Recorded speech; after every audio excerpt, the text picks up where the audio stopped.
இமானுவேல் சேகரன் நினைவு தினத்தை முன்னிட்டு சிவகங்கை மாவட்டம் முழுவதும் பாதுகாப்பு பணியில் 2200 போலீசார் ஈடுபட்டுள்ளனர். ராமநாதபுரம் மாவட்டம் பரமக்குடியில் நாளைய தினம் இமானுவேல் சேகரன் நினைவு தினத்தையொட்டி சிவகங்கை மாவட்டம் முழுவதும் 2200 போலீசார் பாதுகாப்பு பணியில் ஈடுபடுத்தப்பட உள்ளனர்.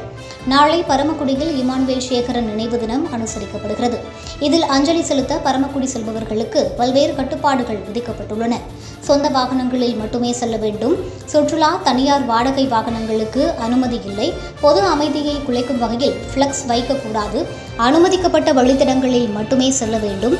வாகனங்களில் மைக் செட் பயன்படுத்தக்கூடாது. டிராக்டர், 2 வீலர், சரக்கு வாகனங்களில் செல்லக்கூடாது.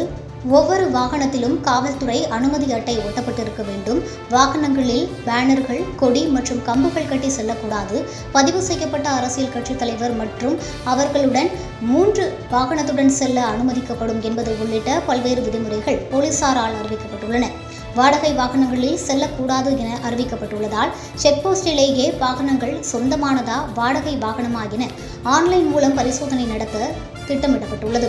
இந்நிகழ்ச்சிக்கு நாமக்கல், விழுப்புரம், திருவண்ணாமலை, அரியலூர், பெரம்பலூர், தூத்துக்குடி, தென்காசி, நீலகிரி, செங்கல்பட்டு ஆகிய வெளிமாவட்ட போலீசார் மற்றும் சிவகங்கை மாவட்ட போலீசார் உள்ளிட்ட 2200 போலீசார் 340 இடங்களில் பாதுகாப்பு பணியில் ஈடுபடுத்தப்பட உள்ளனர்.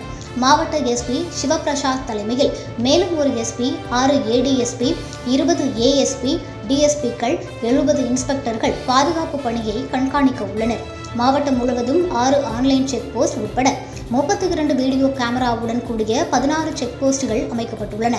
36 வாகனங்களில் மொபைல் போலீசார், 40 2 வீலர் மொபைல் போலீசார் கண்காணிப்பு பணிகளும், பேருந்து நிலையம், ரயில்வே ஸ்டேஷன் உள்ளிட்ட மக்கள் கூடும் இடங்களில் கூடுதல் போலீசார் பாதுகாப்பு பணிகளும் ஈடுபடுத்தப்பட உள்ளனர். வாகனங்களில் மொபைல் கேமராக்கள், ட்ரோன் கேமராக்கள் மூலமும் கண்காணிப்பு பணிகள் நடைபெற உள்ளன.